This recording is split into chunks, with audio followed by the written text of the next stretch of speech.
CFN, siempre pendiente de tus necesidades. Da inicio la revista de opinión Democracia. Buenos días.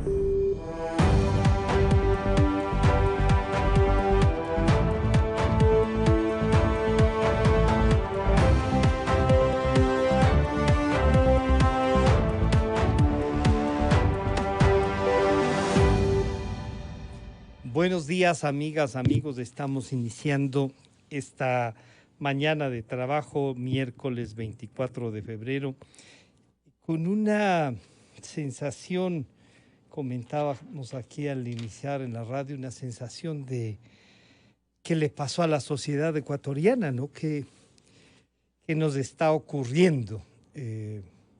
Es producto de un montón de fallas, es producto también de los laxos que se volvieron frente al narcotráfico, a las organizaciones delictivas. El día de ayer en la mañana, mientras conversábamos descubriendo un poco más sobre quién es el nuevo presidente de la Corte Nacional de Justicia, justo una de las preguntas que le hicimos es el caso Rasquiña, de este señor Zambrano que luego fue asesinado a finales del año pasado. Pero lo más doloroso es tener que verificar lo que dice la autoridad, ¿no? Dice, esto es un problema de disputa para el control territorial. Y uno dice, se están disputando y que nosotros estamos observando desde fuera lo que se disputan. Saben que son, dan nombres de las organizaciones.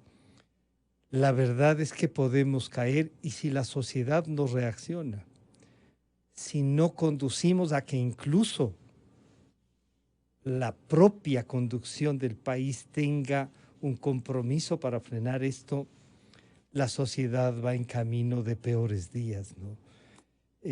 Disculpa si es que esto no nos lleva a tener mucha entusiasmo por lo que pasa. Este es un país al que queremos, diverso, que busca consolidar instituciones, pero hay grupos que trabajan para o controlarlo o disputarse el poder ¿no?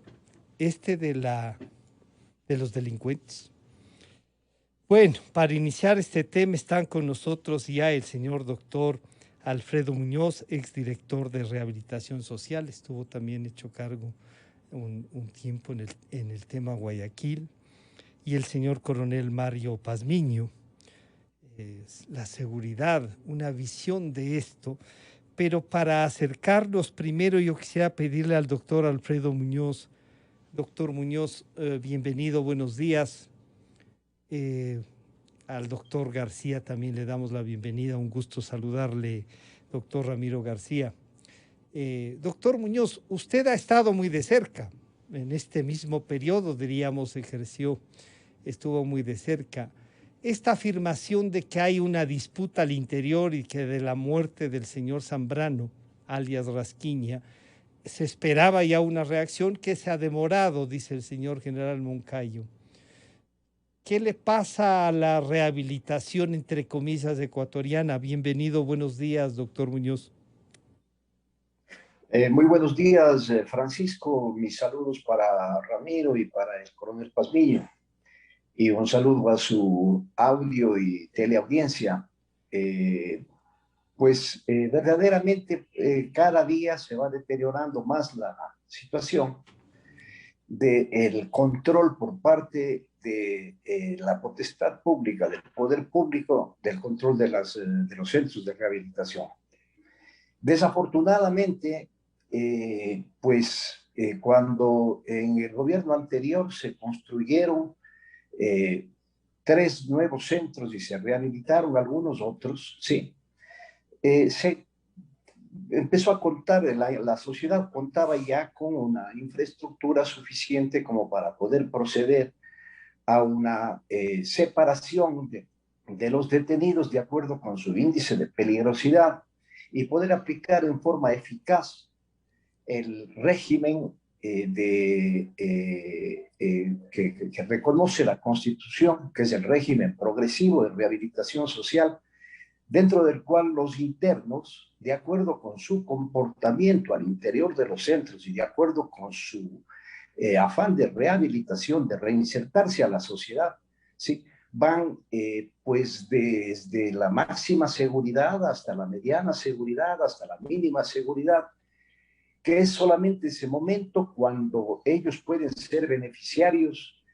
de beneficios penitenciarios, de las rebajas de pena en algún tiempo y a este momento pues de lo que se conoce como el régimen pero semiabierto. usted diría que eso es un poco lo que está escrito, lo que se ve, pero con lo que nos encontramos, doctor Muñoz, es que hay organizaciones que controlan las cárceles, que están intercomunicados, que tienen armas adentro, que en definitiva el Estado no tiene control real, que son casi bases de operación del crimen organizado, doctor Muñoz. ¿Usted conocía algo de esto? Bien, yo ¿O había ubicado algo de estoy esto? plenamente de acuerdo con lo que usted acaba de aseverar, sí. El problema desafortunadamente es que una vez que se construyeron los nuevos complejos penitenciarios, desgraciadamente centros muy grandes que son muy difíciles de gobernar, debía haberse hecho más centros, pero centros pequeños, pero bueno, no vayamos a eso, vayamos al hecho de que de alguna manera existen centros como la regional de Guayaquil, como la regional de La Tacunga, como la regional de Turu, sí, que es donde se albergan más del 70% de detenidos. Dicen, ¿no? Sí, algo más del 70%. En esos centros existe la posibilidad de separar a los detenidos de acuerdo a su índice de peligrosidad. Índice de peligrosidad que nos da las pautas para poder implementar un tratamiento de los detenidos y lograr su rehabilitación. Desafortunadamente, los administradores de los centros ubican a los detenidos en donde a ellos les da la gana hasta cierto punto, ¿sí? O sea, no por lo peligroso, no por lo peligroso, sino por cuánto tienen para comprar el espacio donde van a estar. Digamos que por favores o por temores, ¿sí? Les ubican a los detenidos favores o por temores. Entre todos. Exactamente, sí. Ahora, el problema básico del nivel de violencia que existe ahora se debe a dos factores fundamentales. Cuando se ha presentado un amotinamiento en los centros a lo largo de la historia, ha habido rencillas entre detenidos, pero con arma blanca, ¿sí? El problema actual de los últimos años tiene que ver con que han ingresado o se permite que ingrese armas de grueso calibre e inclusive armas largas, ¿sí? Que cuando se producen los conflictos entre las bandas que están al interior de los centros, pues no son los cuchillos, no son los cuchillos caseros, inclusive que los propios internos fabrican para defenderse al interior del centro, no son esas armas las que provocan este tipo de problemas. Estas armas están acompañadas con armas de fuego. Yeah. El problema básico es cómo entran las armas de fuego a los centros. Y ahí permítame acudir sí. al señor coronel Pazmiño. Desde el punto de vista de seguridad, este es un primer acercamiento que el doctor Alfredo Muñoz nos dice, parte desde el hecho de lo que podría ser hasta la realidad que hay y cómo ingresan y cómo esto que favores o temores es lo que solían decir en Colombia, plomo o plata. Y eso es terrible, ¿no? Jairo Librero, quien acaba de fallecer, tenía un artículo tan... Ervin Hoyos, perdón, se me trastocó el nombre del otro colega periodista, Ervin Hoyos, él decía esto, ¿no? Lo de plomo o plata. Coronel Muñoz, ¿cuál es el estudio, el análisis de seguridad? ¿Están trabajando como estructuras desde las cárceles? Un cordial saludo a los distinguidos. Gracias al coronel Mario Pazmiño. Sí. Oye, esto realmente me ha dejado a mí con un intercambio de ideas que es terrible, coronel Pazmiño. Bienvenido, buenos días. Muy buenos días, un cordial saludo para los panelistas. Francisco, gracias por la invitación. A ver, yo creo que hay que hacer un análisis rápido de la problemática. Primero, este es un tipo de acción y de operación planificada, centralizada y una ejecución descentralizada en los diferentes centros carcelarios. Primera cosa, lo que se está viendo acá es que existen tres factores que desencadenan esto. Primero, control territorial por parte de las megaestructuras delictivas, como son los tres carteles que están operando en el país: Sinaloa, Jalisco Nueva Generación y Cartel del Golfo. Segundo, es el ajuste de cuentas por la muerte de Alias Rasquiña, que eso yo había anunciado en esta prestigiosa radio, que esto se venir un desencadenamiento de acciones de violencia por ajuste de cuentas a raíz de ese asesinato. Y el tercero, eliminación de la competencia del narcotráfico en los diferentes centros carcelarios. Tomemos en cuenta una cosa, que las mega estructuras delictivas que están al momento en los centros carcelarios, o mega bandas como se conocen, trabajan para cada uno de los centros carcelarios. Fíjese lo que acaba de sacar el día de ayer, y que está en redes sociales, el cartel Jalisco Nueva Generación. Ponen ya una amenaza concreta sobre ciertas personas de las otras organizaciones delictivas o megas bandas, y ya anuncian también la acción de violencia contra un miembro de la Policía Nacional. No recuerdo, creo que es un coronel de la DGI. Por otro lado, tenemos la confrontación entre las diferentes estructuras como Choneros, Lagartos, Sinaloa, Cubanos, Los Lobos, por citar algunos de las megas estructuras delictivas que están allá. Pero también tenemos que nosotros darnos cuenta que este flujo permanente en esta carnicería penitenciaria, porque ya no son centros carcelarios, son carnicerías. Hay 75 muertos, y esos 75 muertos demuestran la ineficiencia de un sistema carcelario que no ha podido estar a la altura, ni por un lado ha podido responder a las expectativas de la sociedad, donde se permite y se seguirá permitiendo hasta que no exista una reingeniería total, se permite que se siga contrabandeando al interior de los centros carcelarios. Entonces ingresan un sinnúmero de armas, como ya lo indicaba el doctor Muñoz. Claro que ingresan armas, pero por complicidad de policías, guías penitenciarios y administradores de los centros carcelarios. Porque aquí en nuestro país hay un problema garrafal, es que no se selecciona adecuadamente a las personas para que vayan a cumplir esas funciones. Lo que se hace es designar amigos del amigo o a quien debe un favor político. Estas funciones de control de los centros penitenciarios, igual que otras funciones en la administración pública, se hacen a dedo, y se hacen también porque verdaderamente hay favores políticos que tienen que ser pagados. Entonces le ponemos a una persona ahí para que cobre su sueldito sin importarnos lo que existe. ¿Qué dijo el señor general que se ha hecho cargo del sistema carcelario el día de ayer? Que el Estado no le entrega los recursos para poder atender las necesidades de los centros carcelarios. Pero esa situación ya está desde hace unos 4 o 5 estados de excepción atrás. Y no podemos decirle a la sociedad ecuatoriana que como no me dan plata, no puedo atender las cosas. Eso tenía que haberlo expresado públicamente desde mucho tiempo atrás, porque al momento tenemos 75 muertos, señores. Y esos 75 muertos, la Constitución de la República del Ecuador establece que el responsable directo es el Estado por precautelar la vida de todos esos privados de libertad. Por lo tanto, el Estado, si no pudo hacer esta situación, es corresponsable con las otras autoridades de esta masacre que se dio en los centros carcelarios. Y entonces tienen que existir responsabilidades y tienen que ser juzgados.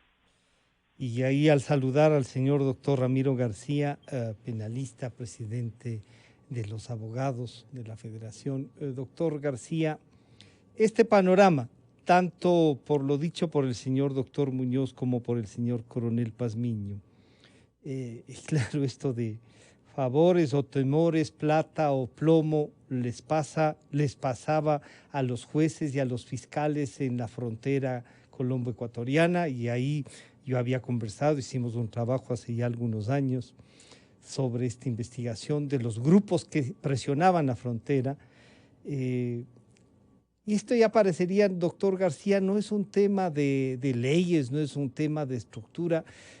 En definitiva, usted que da clases, ¿cómo llevamos adelante el análisis de esto?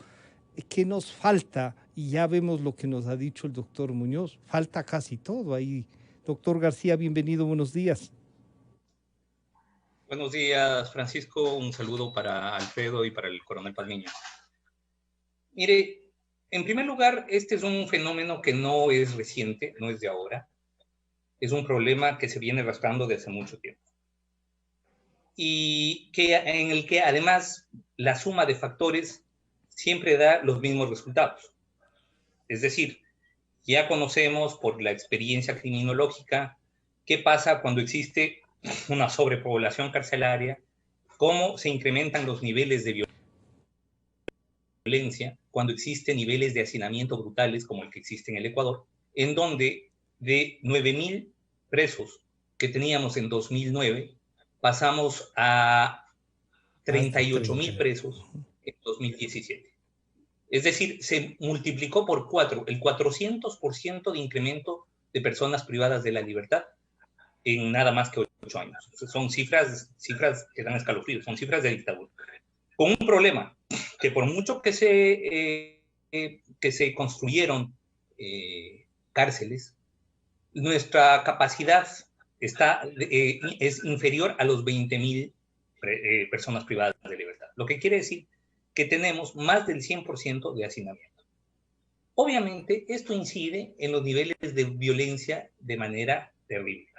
Y cada tanto, porque este no es el primer evento, claro, este es el más brutal, 75 muertos, como usted dice, una masacre de la cual el Estado ecuatoriano tendrá que responder. Pero de estas masacres, de estos ajustes de cuenta, de estos asesinatos en masa dentro de las cárceles, hemos tenido un montón. Sabían perfectamente. Ahora, hay otro problema. El problema de la criminalidad organizada cuando se desorganiza. Hay un autor inglés muy bueno, Reuter, que justamente escribió un libro sobre esto que se llama Disorganized Crime, crimen desorganizado.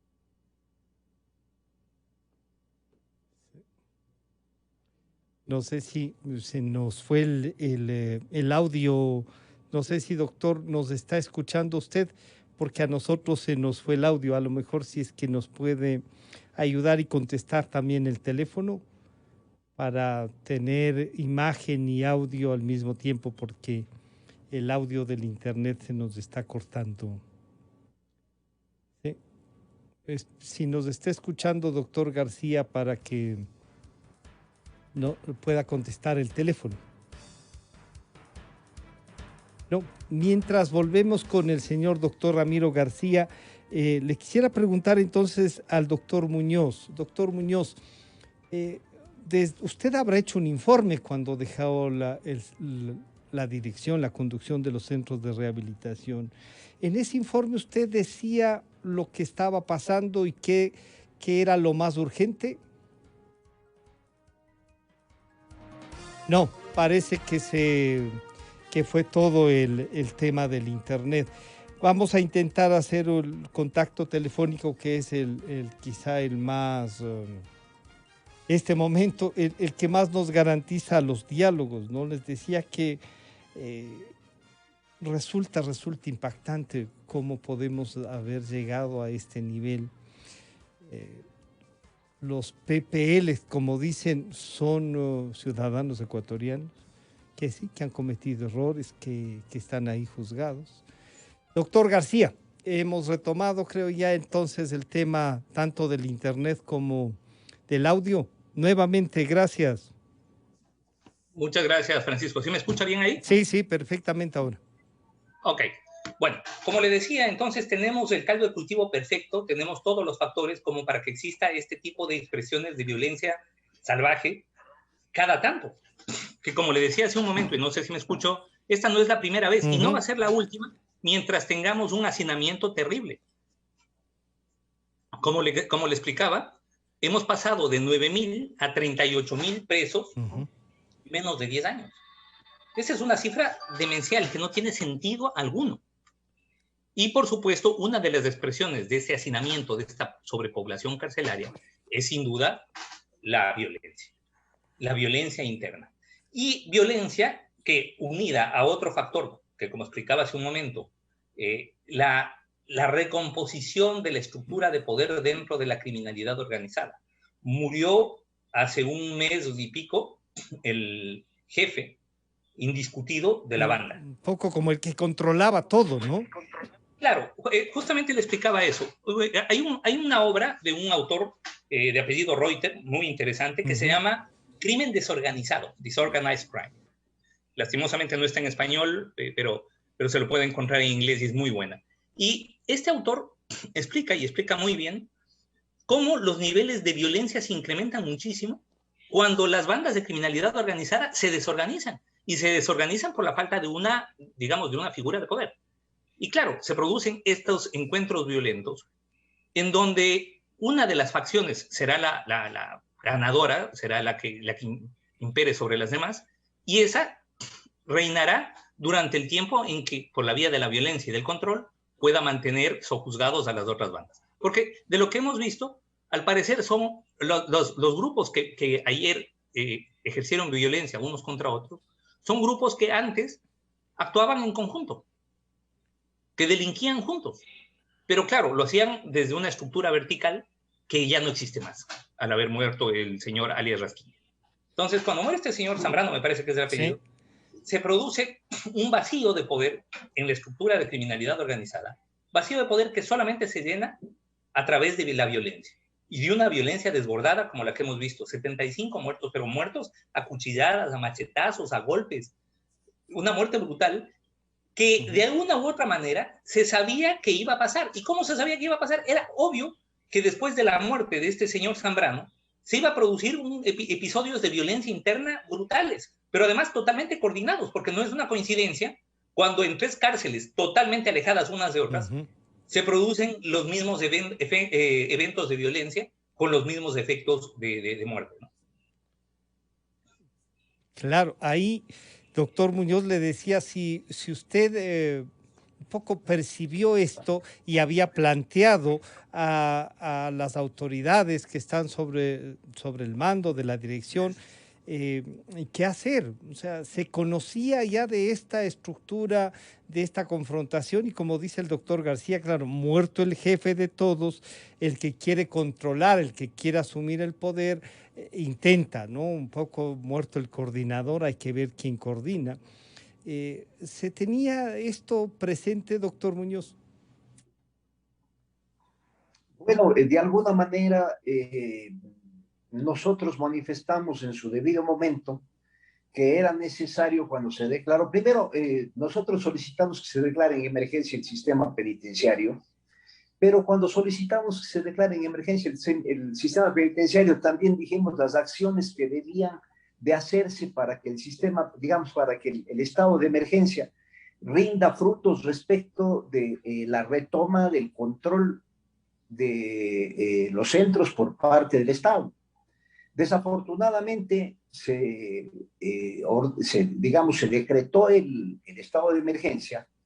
Se dijo que los señores de las Fuerzas Armadas iban a ayudar en el control interno, digamos, en el control de los centros, y que se iba a fortalecer la policía, pero hay una parte que es fundamental. El señor presidente de la República, como consecuencia de los incidentes que hubieron hace 2 años, manifestó que iba a proceder en forma inmediata a una reclasificación de los detenidos, precisamente para separarlos de acuerdo a su índice de peligrosidad, tomando en cuenta el índice de peligrosidad no solamente en relación con la forma o la criminodinámica como se cometió el delito por parte de ellos, sino también la peligrosidad que tienen ellos para atacar a sus compañeros dentro de los centros.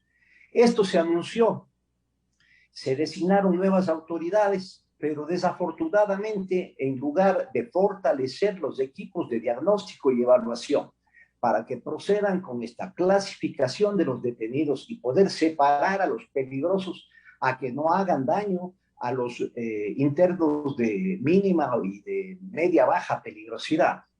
En lugar de ello, lo que hicieron es, dentro de este esquema de reducción de personal, redujeron el personal técnico. O sea, sacaron a psicólogos, sacaron a expertos en el área laboral de los detenidos, sacaron a abogados. Entonces, ¿cómo se podía hacer una reclasificación si no se contaba con el personal, cuando lo que tenía que haberse hecho es reclutar más personal técnico para hacer una reclasificación? Yo estimo que más allá de ello, sí, más allá de las circunstancias, existen soluciones. La solución es, primero, hacer esa reclasificación que el señor presidente de la República ofreció hace 2 años.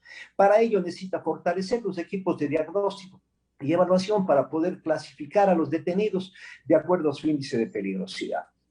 Una vez que está hecho eso, sí, también, paralelamente a ello, sí, hay que fortalecer los medios tecnológicos, como decía el coronel Pazmiño, sí, hay que fortalecer los medios tecnológicos. O sea, no es posible que en los centros las cámaras de vigilancia, sí, estén dañadas, que los filtros de seguridad para el ingreso a los centros, en donde tienen, digamos, esos sistemas de banda como tienen en los aeropuertos para detectar cualquier tipo de ingreso de objetos prohibidos, particularmente armas, ¿sí? Armas, droga, lo que sea. En lugar de hacer eso, pues no se transfirieron los recursos para realmente hacer el cambio. Yo creo que hay una equivocación en la visión por parte del Estado en relación con lo que es el sistema penitenciario. El sistema penitenciario hace parte de la seguridad, de los organismos de seguridad. Y siendo así, no se puede reducir el número de personas técnicas y el número de guardias penitenciarios que garanticen la seguridad de los centros.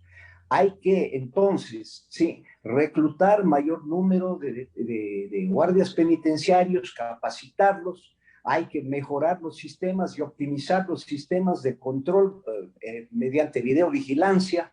Sí, hay que mejorar el sistema de los filtros de ingreso de los bienes, pero hay un tema que es muy particular y algo ya lo mencionó el coronel Pazmiño, ¿sí?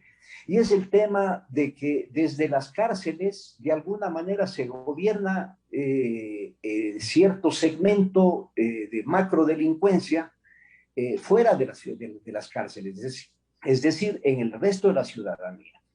Para ello es necesario evitar la comunicación de los detenidos con el exterior que no sea reglamentada. No estoy refiriéndome al hecho de que se incomunique a los detenidos.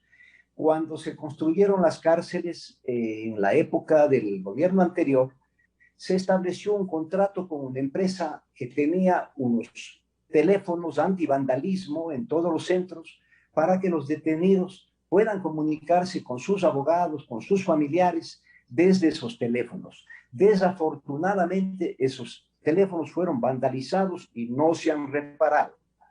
De otra parte, ya hace 20 años, el exalcalde de Guayaquil, Jaime Nebot, puso unos inhibidores de señal de celular allí en la penitenciaría, por ejemplo, ¿sí? Pero la tecnología de ese tiempo era muy costosa. Actualmente se puede instalar inhibidores de celular que impedirían, por ejemplo, ¿sí? El hecho de ayer fue perfectamente bien planificado, coordinado, conforme ¿no? dice el coronel Pazmiño, y coordinado telefónicamente en base a los celulares que, por ejemplo, le sirvieron al señor Salcedo para hacer su show que lo subió a las redes, ¿sí? Entonces, si está prohibido el ingreso de celulares, si a los empleados del sistema penitenciario les quitan los celulares cuando pretenden entrar con celulares al centro, incluido el director de los centros, ¿sí? Si es que eso se da, ¿qué podemos, lógicamente, si es que se controla a los funcionarios? ¿Cómo así?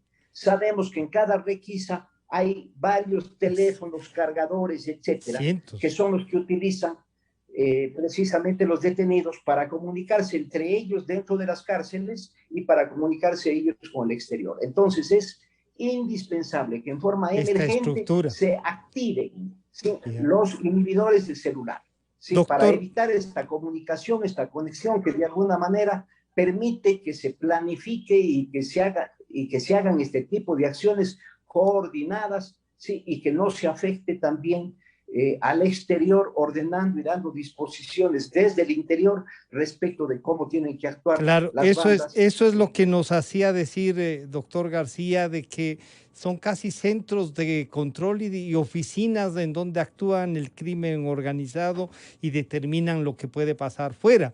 A veces ha sido una garantía, podríamos decirlo, de Zambrano, alias Rasquiña. En la cárcel estaba cuidado, fuera de la cárcel perdió esos controles. Pero el señor coronel Pazmiño, doctor García, dice hay estructuras internacionales que están también controlando, que están también en disputa de nuestro territorio, en definitiva, ¿no?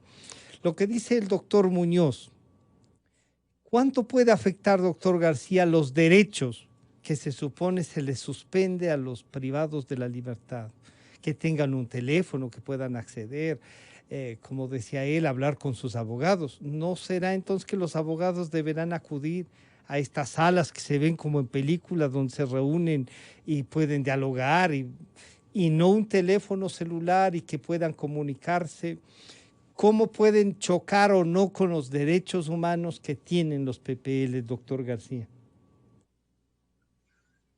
Yo respeto mucho las opiniones de mis compañeros de panel, pero no comparto con que la solución vaya por incomunicarles.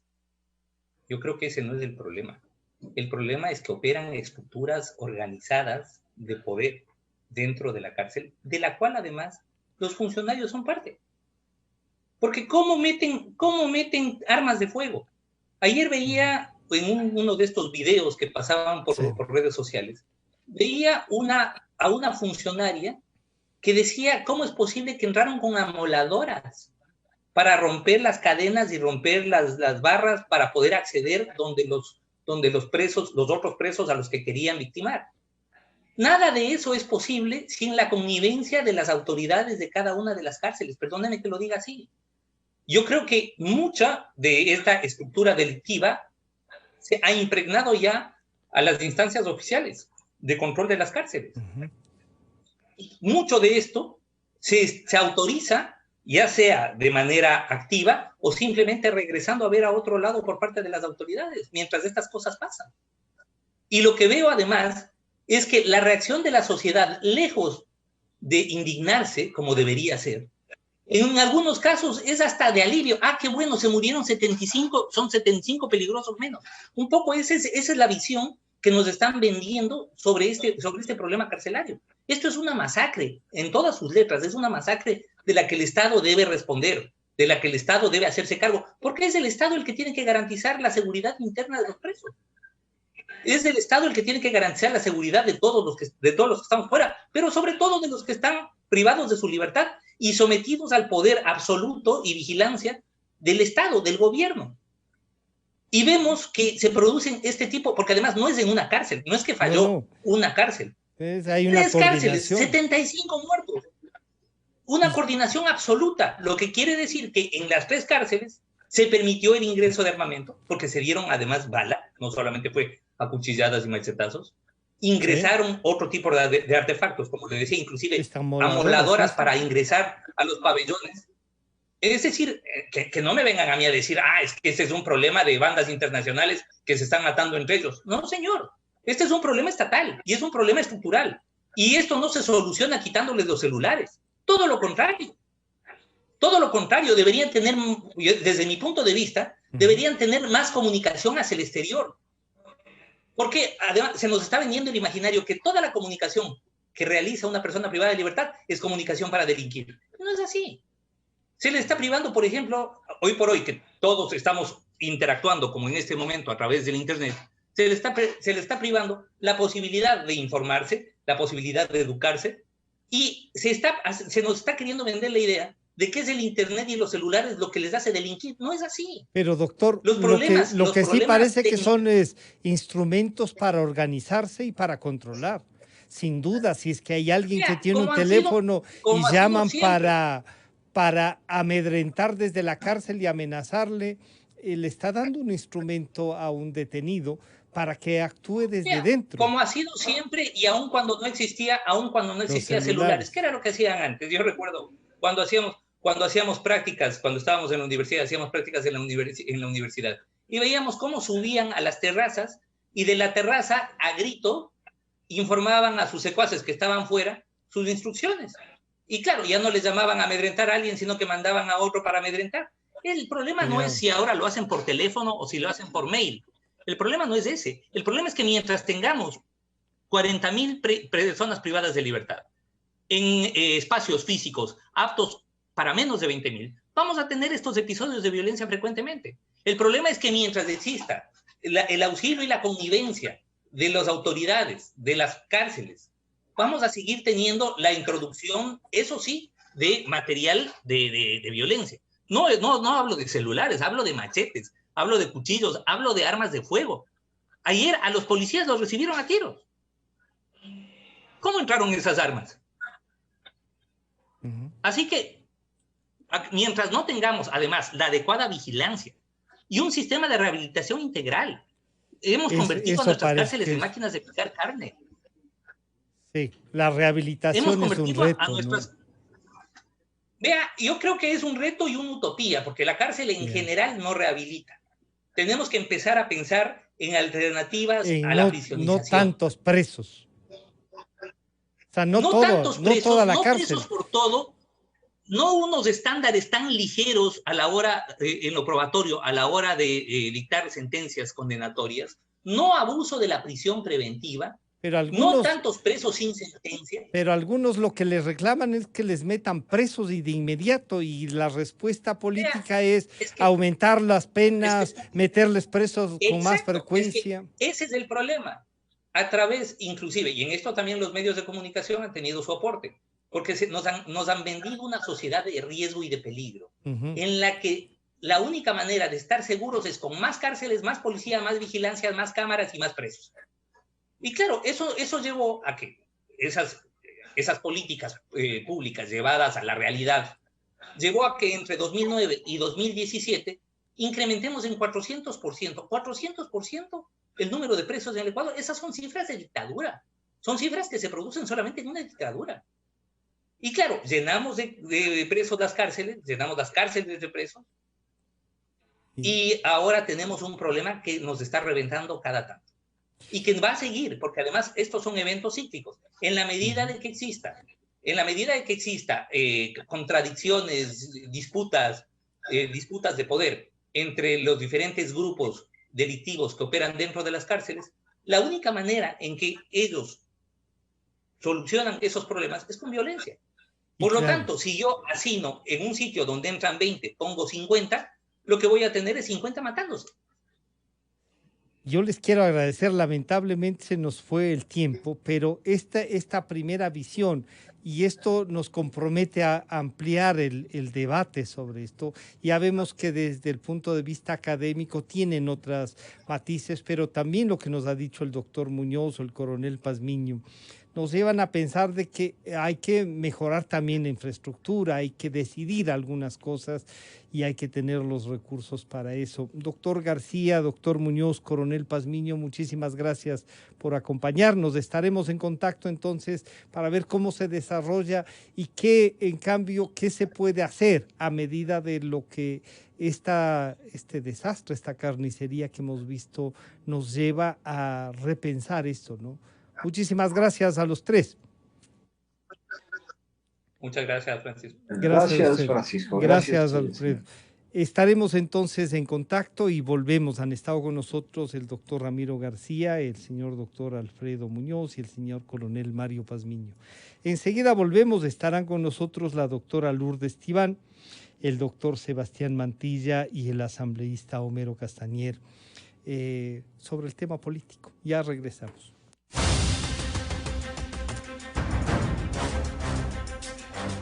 La revista de opinión Democracia agradece a las siguientes marcas. Inicio de espacio promocional y publicitario. Si eres de los que ama estar en casa, pues con Banca Virtual Intermático puedes pagar tus impuestos prediales desde el lugar que más te guste de ella, cómodamente, sin tener que salir de casa. Difiere el pago de tus impuestos prediales a 12 meses con intereses, usando tu tarjeta Pacify.